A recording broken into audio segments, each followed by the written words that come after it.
Hello বন্ধুরা, আমি Sudeep and welcome to filmy detect. এখন আমরা কথা বলবো তথাগতদা পরিচালিত আপকামিং বাংলা সিনেমা পারিয়া তার ট্রেলার নিয়ে, এবং এই ট্রেলারটা আমাদের কতটা নাড়া দিতে পারলো, কতটা সাবজেক্টটাকে ইনহ্যান্স করলো, কি কি জিনিস এই ট্রেলারে আমার ভালো লাগলো, সব বিষয়ে আলোচনা থাকবে।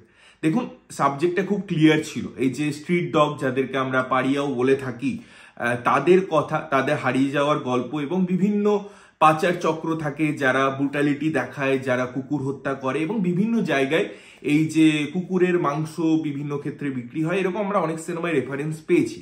এবারে কিছু সত্যি ঘটনা, কিছু তার মধ্যে প্লট, কিছু তার মধ্যে টুইস্ট রেখে পরে তিনি বাংলায় উপস্থাপনা করছেন, অর্থাৎ পরিচালকের কথা বলছি। এবং সেই জায়গা থেকে মুখ্য চরিত্রে যাকে চুজ করা হয়েছে তিনি হচ্ছেন বিক্রম চ্যাটার্জি। এবং শুধুমাত্র বিক্রম দা নয়, আরো আমি অন্যান্য ক্যারেক্টারের যদি কথা বলি, সেখানে অম্বরীশ বাবু হোক বা স্পেশালি ভিলেনের যদি আমি কথা বলি, যে সাধারণত নেক্সট টু ডোর, চকলেট বয় এই ধরনের ক্যারেক্টার করে এসছে, এবং তারপর তার যে ট্রান্সফরমেশন, এটা আমার মনে হয় তথাগত তার দ্বারাই পসিবল ছিল, যে এরকম একটা চরিত্রকে রিলেভেন্ট করে তোলা।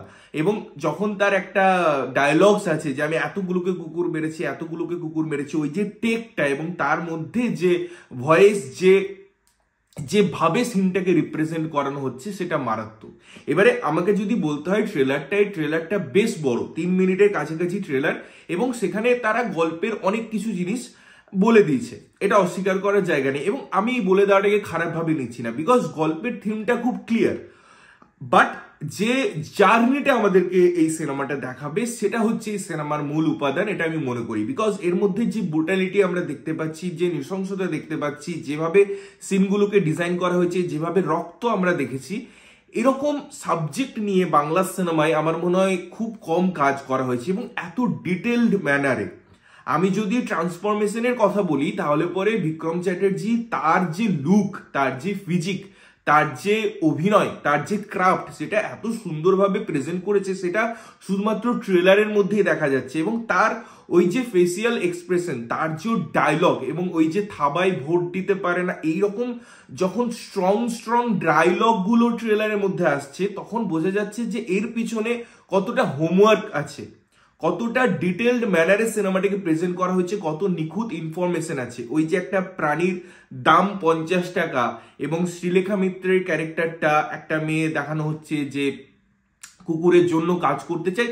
তো সমাজের সব দিক, যারা কুকুরের সাথে রিলেটেড বা যারা তাদেরকে ভালোবাসে, আমরা যারা আছি, যাদের কাছে একটা খুব সেন্সিটিভ বিষয়, যাদের কাছে একটা সেন্সিটিভ এরা, তাদেরকে আরো ভালোভাবে নাড়া দেবে সিনেমাটা। এবং যারা আমার মনে হয় সেই অর্থে এগুলো নিয়ে উদাসীন, তাদের জন্য সিনেমাটা খুব প্রাসঙ্গিক হয়ে উঠবে। বিকজ তার মধ্যে অনেক জিনিস আছে, তার মধ্যে অনেক ইনপুট আছে, যেগুলো এই সিনেমার কোর স্ট্রেংথটাকে আরো সুন্দরভাবে ইনক্রিজ করে। মিউজিক ডিপার্টমেন্ট এবং পিকচারাইজেশন নিয়ে আমার মনে হয় কথা বলা দরকার, এবং তথাগতদা যেভাবে তার ভিজুয়ালি প্রেজেন্টেশন দেওয়ার চেষ্টা করে একটা সিনেমায়, সেটা এইরকম একটা ডেপথ সাবজেক্টেও এরকম একটা আলাদা, আমরা যদি বলি সোকল্ড, যেটা কোর সিনেমার গল্প হয় না, তার বাইরে এসেও যেখানে এত সুন্দরভাবে ইম্প্যাক্টফুলি প্রেজেন্ট করেছে, সেই সিনগুলো যেগুলো আমরা ট্রেলারে দেখতে পাচ্ছি, সেগুলোই মারাত্মক। একটা সিন আছে যেখানে মেয়েটা শুয়ে আছে, আর একটা রক্তের সিন।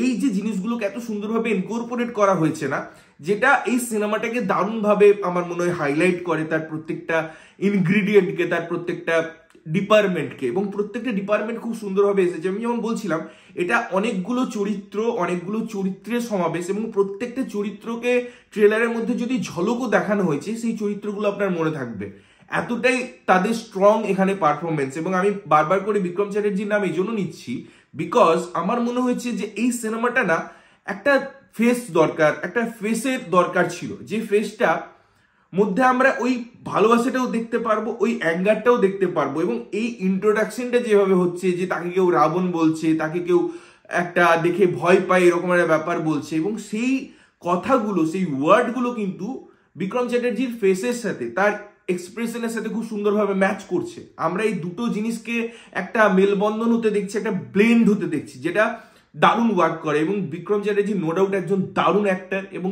তার প্রেজেন্স এই আমার মনে হয় ট্রেলারটাকে সমৃদ্ধ করে। এবং ডিরেক্টর তথাগতদা তার ভিশনটাকে খুব ক্লিয়ারলি আমাদের সামনে তুলে ধরেছে এই ট্রেলারটা, যে ট্রেলারটা রেখে আমরা সিনেমাটা অবশ্যই দেখতে যাব। তো আমার কাছে এটা একটা ব্যাপক ট্রেলার, আমার কাছে কোনো নেগেটিভ পয়েন্ট সেই অর্থে নেই। হ্যাঁ, তবে অনেক সিনেমার আমার মনে হচ্ছে রেফারেন্স কাজ করেছে, এবং সত্যি বলতে সেগুলো থাকবে। এই ধরনের গল্পে আলাদা করে কিছু ডেলিভারি করার থাকে না, বাট যেটা থাকে সেটা হচ্ছে প্রসেসটা কতটা ইম্পর্টেন্ট, বা আমাদের যে জার্নিটার মধ্যে নিয়ে যাওয়া হবে গল্পটাই সিনেমাটাই সেটা কতটা ইম্পর্টেন্ট সেটা আমি দেখার জন্য মুখিয়ে আছি, নাকি কোন কোন রেফারেন্সের জায়গা থেকে। তো এই ছিল আমার রিভিউ পারিয়া ট্রেলার সম্পর্কে। আমার ব্যাপক লেগেছে এবং আমি প্রত্যেককে রেকমেন্ড করবো তোমরা প্লিজ গিয়ে দেখো এবং দেখে এসে জানাও যে তোমাদের কেমন লাগলো। সচরাচর বাংলায় কিন্তু এরকম ট্রেলার খুব কম হয়। ততক্ষণের জন্য ভালো থাকবে, সুস্থ থাকবে এবং সবসময় ভালো জিনিস দেখবে। চ্যানেলটা যদি প্রথমবার দেখছো লাইক কমেন্ট শেয়ার করতে হবে, সাবস্ক্রাইব করতে হবে যাতে প্রত্যেকটা নোটিফিকেশন তোমাদের কাছে পৌঁছায়। ততক্ষণের জন্য টাটা।